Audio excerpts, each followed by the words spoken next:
Ассалаумағалейкум достар. Бүгін бізде мынандай приора, мынандай штатный кілтімен өзінің,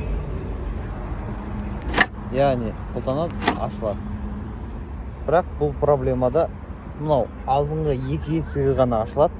Ашылған кезде мынау артқы екі есік ашылмайды. Бұл кілтті обучение істедік қайтадан. Бірақ мынау өзінің центральный консольдан басатын болсақ, құлтайды да ашады да. Не істейміз ондай кезде? Кілтті аламыз. Замоктың бірінші положениесіне қоямыз. Бірінші положениеге қойдық.